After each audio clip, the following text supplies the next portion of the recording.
ایک خود مختار ملک پر بلا اشتعال حملہ۔ یوکرین کے خلاف روس کی جنگ نے عالمی سیکیورٹی آرڈر کو جھنجھوڑ کر رکھ دیا۔ اس نے نیٹو اور روس کو براہ راست تنازع کے دہانے پر پہنچا دیا ہے۔ 24 فروری کو خصوصی فوجی آپریشن کا اعلان کرتے ہوئے روسی صدر ولادیمیر پوٹن نے دوسری جنگ عظیم کے نظریات کا حوالہ دیا تھا۔ ہم یوکرین کو غیر عسکری بنانے اور نازی رجحانات سے پاک کرنے کی کوشش کریں گے۔ روس نے دھمکی دی تھی کہ اگر مغرب جنگ میں شامل ہوا تو وہ ایٹمی ہتھیار استعمال کرے گا۔ نیٹو نے مشرقی یورپ میں اپنی دفاعی فورسز میں اضافہ کیا۔ ابتدائی طور پر محتاط مغربی ممالک نے امریکہ کی قیادت میں یوکرین کو مزید ہتھیاروں کی فراہمی شروع کر دی، جن میں توپیں، متعدد راکٹ لانچرز اور فضائی دفاعی نظام شامل ہیں، لیکن یوکرین کے ٹینکوں اور لڑاکا طیاروں کے مطالبات کا کوئی جواب نہیں دیا گیا۔ ہمیں یوکرین کو صرف شکست سے بچنے کے لیے ضروری مقدار میں اسلحہ سپلائی کرنے کی سوچ سے ہٹ کر اتنے جنگی ہتھیار فراہم کرنے ہوں گے جو روس کو شکست دینے کے قابل ہوں۔ مغربی فوجی امداد نے یوکرین کی افواج کو خارکیف اور خیرسن کے شہروں پر دوبارہ قبضہ کرنے میں مدد کی۔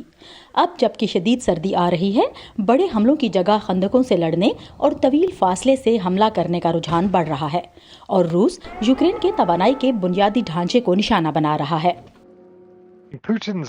پوٹن کے شہروں کے بنیادی ڈھانچے پر حملے اور یورپ کے لیے گیس کی ترسیلات میں کمی وغیرہ، اس سب کا مقصد یوکرین اور اس کے حلیفوں کو مایوسی میں مبتلا کر کے کامیابی حاصل کرنا ہے۔ مجھے نہیں لگتا کہ یہ کارگر ثابت ہو رہا ہے۔ تجزیہ کاروں کا کہنا ہے کہ آنے والے مہینوں میں مغرب کے عزم کا امتحان ہوگا۔ ہم یا تو جوہری ہتھیاروں کے ذریعے ایک دھوس جمانے والے کو اپنی مرضی کرنے کی اجازت دے سکتے ہیں اور آنے والی دہائیوں میں عدم تحفظ کے ساتھ زندگی گزار سکتے ہیں، یا ہم اس بات کو یقینی بنا سکتے ہیں کہ پوٹن یوکرین میں فتح یاب نہ ہو اور کسی طرح ایک بہتر نظام کی تعمیر نو کے لیے کوشش کر سکتے ہیں۔ اور جیسے جیسے روسی نقصانات بڑھ رہے ہیں، پوٹن پر دباؤ بڑھ رہا ہے۔ یہاں تک کہ سب سے زیادہ محتاط تجزیہ بھی اس وقت یوکرین میں تقریباً 50,000 مردوں کی ہلاکت دکھا رہا ہے۔ یوکرین کے 8 ماہ کا نقصان اس سے 3 سے 5 گنا زیادہ ہے جو سوویت یونین نے افغانستان میں 10 سالوں میں کھویا تھا۔ مجھے معلوم نہیں کہ یہ معاشرہ کیسے قائم رہ سکتا ہے۔ لیکن کیا مغرب یوکرین کے لیے اپنی حمایت برقرار رکھ سکتا ہے؟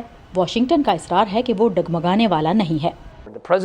صدر نے کہا ہے کہ جب تک ضرورت ہوگی ہم یوکرین کی حمایت کریں گے اور وہ اس کے لیے پرعزم ہیں۔ جنگ کے میدان سے کہیں دور چین اور تائیوان سمیت کچھ دیگر ممالک اس لڑائی پر نظریں جمائے ہوئے ہیں۔ اس جنگ کا نتیجہ نہ صرف روس اور مغرب کے درمیان تعلقات کا تعین کرے گا، بلکہ ممکنہ طور پر ایک نئے عالمی آرڈر کی تشکیل کرے گا۔ ہنری رجویل کے ساتھ سادیہ زیب رانجھا، وائس آف امریکہ۔